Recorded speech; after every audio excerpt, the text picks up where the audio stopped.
La noche era espesa como ceniza, y un grito desgarró las mazmorras, estremeciendo las piedras húmedas.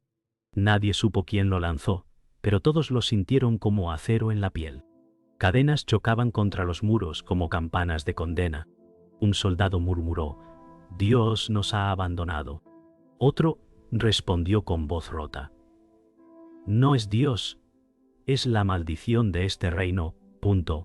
En lo alto, un caballero se desplomaba con una flecha incrustada en su pecho, su armadura brillando bajo la antorcha que titilaba.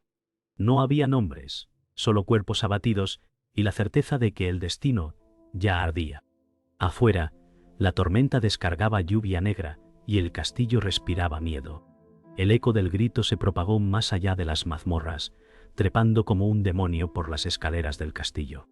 Los guardias alzaron sus lanzas, temblando como hojas bajo la tormenta. El capitán gritó: «Que nadie duerma esta noche». Sus hombres obedecieron, pero sus ojos delataban miedo. Afuera, el viento azotaba las almenas y la lluvia golpeaba como piedras. Un cuervo negro sobrevolaba, chillando sobre los muros, presagio de desgracia. El castillo entero respiraba inquietud, y los susurros de traición flotaban como humo entre pasillos. En la aldea cercana, las campanas sonaron con furia, aunque nadie las tocaba. Los campesinos salieron a la plaza, cubiertos con capas empapadas, sus miradas clavadas en el cielo. Una anciana murmuró: «Es el grito de los condenados». Un joven replicó: «Es la señal de que el reino se quiebra». Las brasas del miedo se encendían en cada corazón, y aunque nadie lo confesaba, todos sabían que la guerra ya había empezado. Un mensajero llegó al castillo cubierto de barro y sangre. Su jadeo era el de un animal cazado. Cayó de su caballo gritando: «El enemigo ha cruzado los ríos». Los soldados lo alzaron, temblando ante la urgencia de sus palabras. El capitán apretó la mandíbula, comprendiendo que aquel grito en las mazmorras no era casualidad, sino el presagio del fin.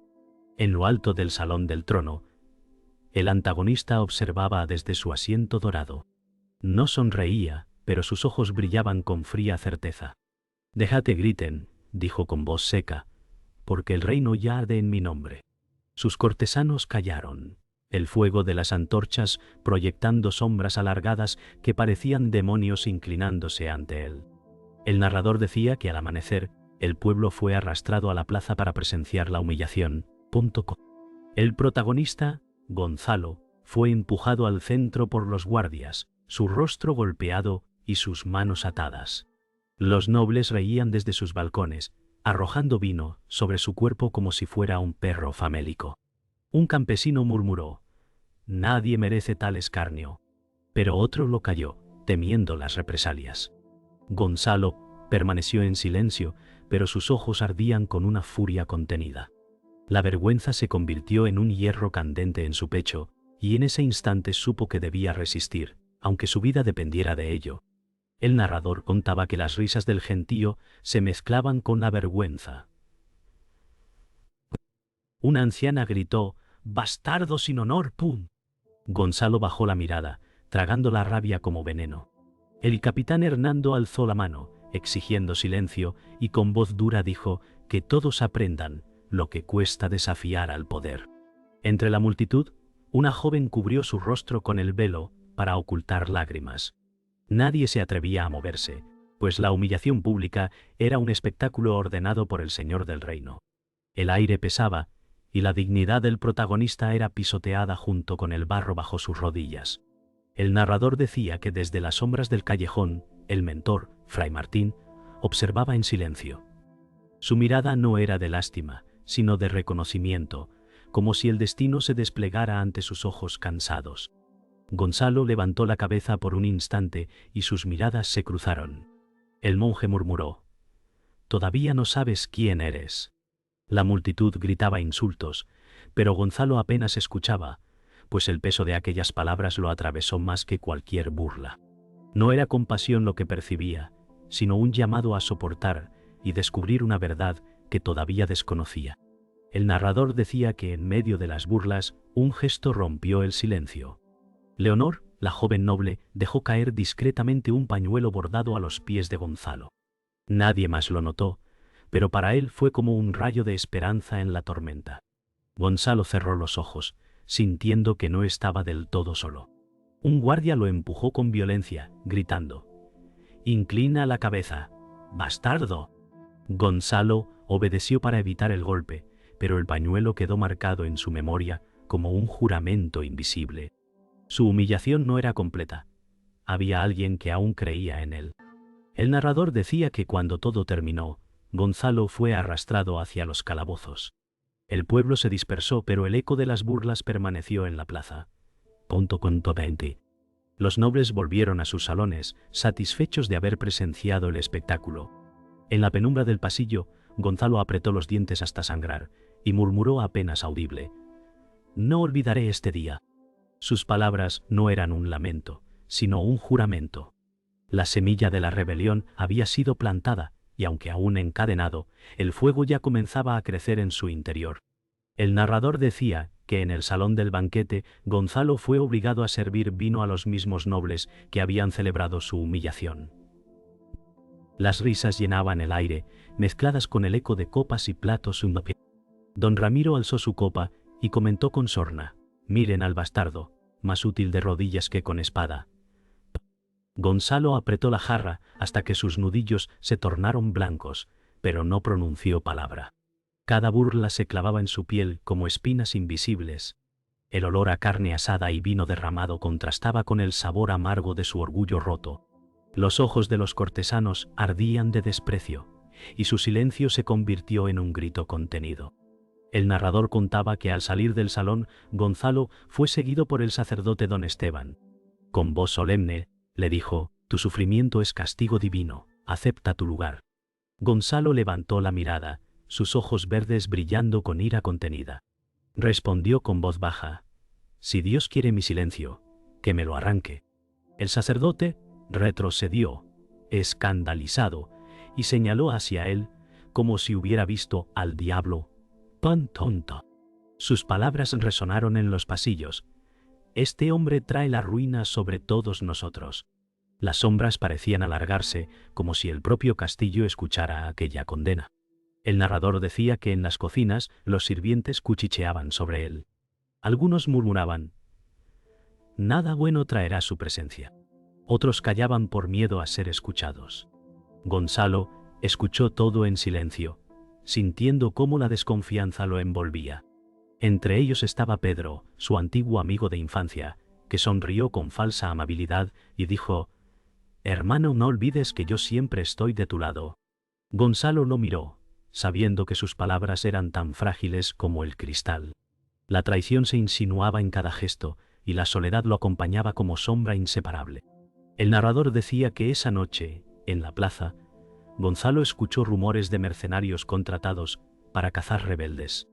Un viejo mendigo se acercó y dijo: «No eres víctima del azar, tu desgracia está escrita». Gonzalo lo miró sorprendido, y el mendigo prosiguió: «La sangre llama a la sangre, y la tuya no es común». Antes de que pudiera preguntar más, el hombre desapareció entre la multitud como un fantasma. La sospecha creció en su corazón. Todo lo que sufría parecía formar parte de un destino mayor, tejido con hilos de traición y muerte. El narrador contaba que en la penumbra de la celda, Gonzalo sintió que la esperanza se desvanecía. Sus manos sangraban por las cadenas, y cada respiración era un recordatorio de su encierro. De pronto, escuchó pasos y vio a Pedro entrar con una lámpara. «Tranquilo, amigo», dijo, «yo velaré por ti». Pero en su mirada brillaba la duda, un reflejo de miedo que lo delataba. Gonzalo cerró los ojos, comprendiendo que la traición ya caminaba a su lado, disfrazada de lealtad. «Ponte quieto, tanto cantado». Contento ilusiona dilentado Tonya conto. La celda, húmeda y oscura, se convirtió en testigo de una mentira que pronto lo heriría más que cualquier golpe. El narrador contaba que en lo profundo de la celda, Fray Martín entró con paso lento, llevando un pergamino escondido bajo su manto. Sus ojos cansados se clavaron en Gonzalo, y con voz baja dijo: «No eres quien crees ser». Gonzalo lo miró desconcertado, y el monje prosiguió: «Tu sangre es antigua, la marca de reyes corre en tus venas».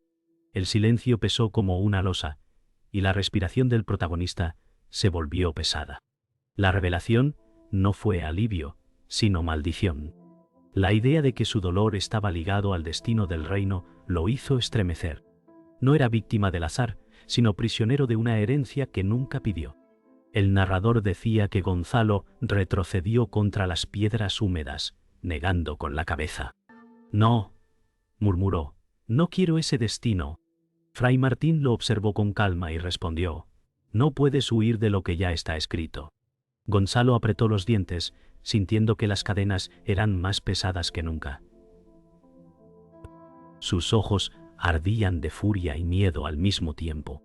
La celda parecía encogerse y el aire se volvió sofocante. Comprendió que cada humillación, cada burla y cada traición habían sido parte de un plan que lo arrastraba hacia un camino del cual no había retorno. El narrador contaba que lejos de la celda, en el salón del trono, don Ramiro escuchó los rumores de la revelación. Un espía se inclinó ante él y susurró: «El prisionero no es un simple bastardo». El antagonista cerró los ojos un instante, comprendiendo el peligro. «Entonces era cazado como bestia», respondió con voz gélida. El verdugo, a su lado, golpeó su guante de hierro contra la mesa, esperando la orden. El eco del golpe resonó como un martillo de ejecución.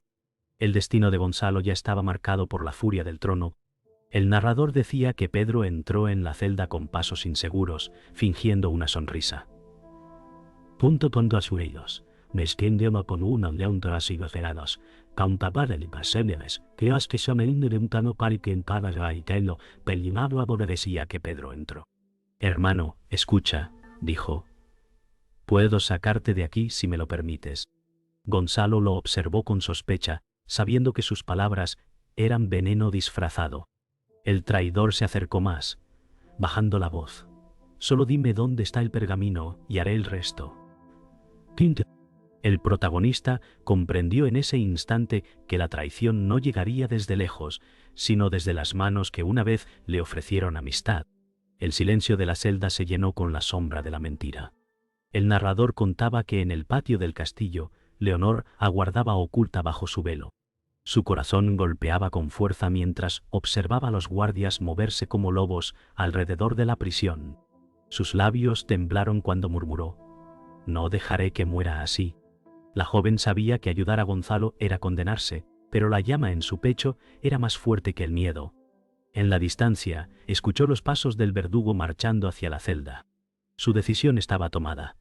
Arriesgaría todo por el hombre que el reino llamaba bastardo, pero que para ella ya era más que un prisionero.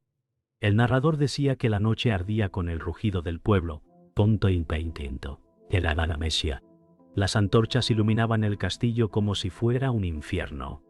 Gonzalo fue liberado de sus cadenas por manos anónimas y empujado hacia el patio. El aire olía a humo y sangre, y los gritos de «justicia» retumbaban en las murallas. Leonor apareció entre la multitud, sus ojos fijos en él, y murmuró: «Corre, todavía no está perdido». Gonzalo tomó una espada abandonada, sintiendo su peso como un destino inevitable. El cielo se abrió con un rayo, y la lluvia cayó como lágrimas ardientes. La guerra había comenzado en el corazón de la fortaleza. El narrador contaba que en medio del caos apareció Alonso, el verdugo, con su armadura negra brillando bajo la tormenta. Gonzalo lo enfrentó en el barro del patio, y sus espadas chocaron con un estruendo que sacudió la noche. Alonso gruñó: «Hoy conocerás la muerte». Gonzalo respondió: «No temo al filo, temo a la traición entre sí». El combate fue brutal, cada golpe enviaba chispas y sangre al aire. La multitud observaba en silencio, atrapada por el destino de aquel duelo. El barro se mezclaba con la sangre, y el rugido del acero resonaba como trueno en los muros. El narrador decía que cuando Gonzalo parecía resistir, la daga de Pedro surgió de entre las sombras. El traidor lo apuñaló en el costado, murmurando: «Perdóname, no tuve opción». Gonzalo cayó de rodillas con el hierro ardiendo en su carne. El verdugo sonrió, creyendo tener la victoria. Pero la multitud estalló en gritos de furia contra Pedro, lanzándole piedras y maldiciones. Gonzalo, sangrando, alzó la espada una vez más. No moriría en silencio, no mientras el fuego del pueblo aún ardiera en torno a él. La traición se había consumado, pero la rebelión no se apagaría. El narrador contaba que Gonzalo, con la sangre corriendo por su costado, irrumpió en el salón del trono. Don Ramiro lo esperaba sentado, su mirada fría como el acero. «Llegas tarde a tu final», dijo el tirano. Gonzalo levantó la espada, jadeando, y respondió: «He llegado a tiempo para arrancarte la corona. Punto Salazón».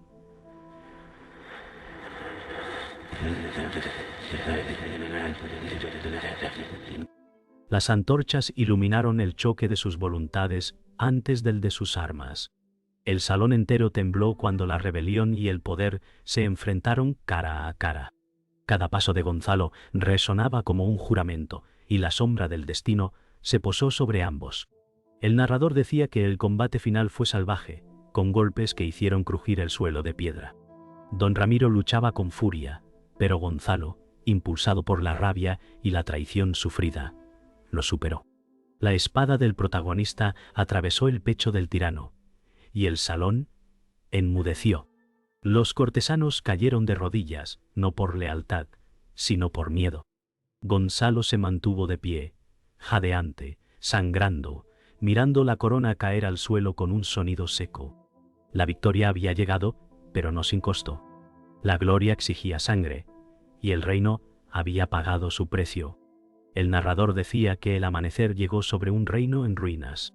El humo todavía se alzaba de los muros caídos, y los cuerpos yacían entre el barro. Los campesinos salieron de sus chozas, observando las cenizas del castillo con mezcla de temor y esperanza. «El tirano ha caído», murmuró uno, pero nadie celebró. La victoria tenía el sabor amargo de la sangre derramada. Gonzalo caminó entre ellos, exhausto, su mirada fija en las ruinas. El pueblo se apartaba a su paso, viéndolo como salvador y al mismo tiempo como recordatorio de todo lo que habían perdido. El narrador contaba que en un rincón del campo de batalla, Fray Martín yacía herido. Su respiración era débil, y Gonzalo corrió hacia él. El mentor lo miró con ojos apagados y dijo: «Has cumplido más de lo que yo soñé». Gonzalo tomó sus manos, manchadas de sangre, y murmuró: «No me dejes ahora». Fray Martín sonrió con serenidad y respondió: «La verdad es tuya, no la mía». Su último aliento se desvaneció como ceniza en el viento. Punto escuelavilla. Gonzalo bajó la cabeza, comprendiendo que su guía lo había dejado, y que ahora debía caminar solo hacia el destino que lo aguardaba. El narrador decía que en los pasillos oscuros del castillo, Leonor fue hallada por soldados fieles al tirano. Sus manos fueron atadas y uno gritó: «La amante del traidor no escapará». Luchó con todas sus fuerzas, pero fue llevada a la sala de ejecución. Gonzalo, al enterarse, corrió, pero llegó tarde. Su mirada se encontró con ella a través de las antorchas, y Leonor le susurró: «No temas, muero contigo en el corazón, tonto». El filo cayó, y su voz se apagó para siempre. El grito de Gonzalo desgarró el aire, un alarido de amor roto que resonó en los muros calcinados. El narrador contaba que Gonzalo fue llevado al salón principal, donde los cortesanos temblaban ante él. Algunos se arrodillaron, otros pedían clemencia. Pero su mirada estaba vacía, como si la victoria se hubiera convertido en ceniza. El trono de oro brillaba ante él, y un anciano noble gritó: «¡Siéntate! ¡Eres el rey!». Gonzalo apretó la empuñadura de su espada, dudando. No sentía gloria, solo el peso de las pérdidas. Con pasos lentos, se acercó al trono, y cada eco retumbaba como una campana fúnebre. El rey no lo esperaba, pero él ya no era un hombre, sino un espectro marcado por la sangre. El narrador decía que esa noche, mientras el silencio se extendía por el reino, el verdugo Alonso vagaba entre las ruinas. Ya no llevaba orgullo en sus pasos, solo el peso del desprecio del pueblo. Los campesinos lo miraban con odio, pero ninguno se atrevía a tocarlo. Era un hombre derrotado, prisionero de su propia lealtad, rota. Se detuvo frente a un charco donde la corona caída brillaba bajo la luna. Su reflejo temblaba en el agua, y comprendió que aunque el tirano había muerto, las sombras de su poder aún lo perseguirían. La victoria no había traído paz, sino más cicatrices. El narrador decía que Gonzalo se alzó sobre los campos ennegrecidos. El humo todavía salía de las aldeas quemadas, y el viento arrastraba el olor de la sangre seca. Observó el horizonte donde la tierra parecía llorar con él. «El reino está libre», murmuró, aunque su voz sonó vacía. Los campesinos lo miraban desde la distancia, sin acercarse, pues la figura que habían seguido ya no era un hombre, sino un espectro marcado por la guerra. El amanecer iluminaba un paisaje devastado, y en su silencio se escuchaba el eco del grito que lo había iniciado todo. El narrador contaba que un niño se acercó con pasos tímidos, sus pies descalzos hundiéndose en el barro. Miró a Gonzalo con ojos grandes y preguntó: «¿La guerra ha terminado?». El silencio se hizo pesado. Gonzalo quiso responder, pero las palabras murieron en su garganta. Se inclinó, acariciando la cabeza del pequeño, y solo susurró: «Ojalá». El niño se apartó lentamente, dejando tras de sí una pregunta que ningún hombre podía contestar. La inocencia había chocado con la crudeza de un reino que ya no tenía certezas. El narrador decía que al caer la tarde, Gonzalo caminó entre las tumbas improvisadas. Cada cruz de madera era un recordatorio de la sangre derramada. Sus pasos lo llevaron hasta una sepultura sin nombre, marcada solo por un velo empapado. Se arrodilló, reconociendo el pañuelo de Leonor. Sus dedos lo acariciaron con ternura y murmuró: «Aquí descansa mi corazón». El silencio del campo sagrado fue roto solo por el crujir del viento. Punta. La pérdida lo atravesó como un hierro ardiente, y comprendió que aunque había vencido, la victoria lo había despojado de todo lo que amaba. El narrador contaba que en la gran catedral en ruinas, los ecos del pasado aún resonaban. Gonzalo entró con pasos lentos, mirando los vitrales rotos y las piedras ennegrecidas por el fuego. Se arrodilló frente al altar destruido y murmuró: «Que los muertos me perdonen».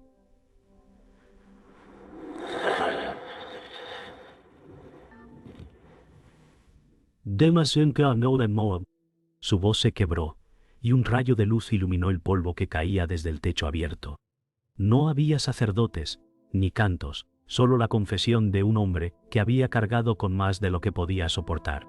El templo, vacío y roto, reflejaba su propio corazón. El narrador decía que al anochecer Gonzalo salió de la catedral y se detuvo en lo alto de una colina. Miró el reino devastado bajo la luna y susurró: «No juraré paz, solo venganza contra el olvido». Dejó caer su espada en la tierra, clavándola como juramento eterno. El viento llevó su voz entre las ruinas, y el eco pareció repetirse como un lamento sin fin. No hubo aplausos ni testigos, solo la sombra de un hombre y la promesa de que su nombre nunca sería olvidado. Así terminó la historia, con un golpe final que sangró en la eternidad.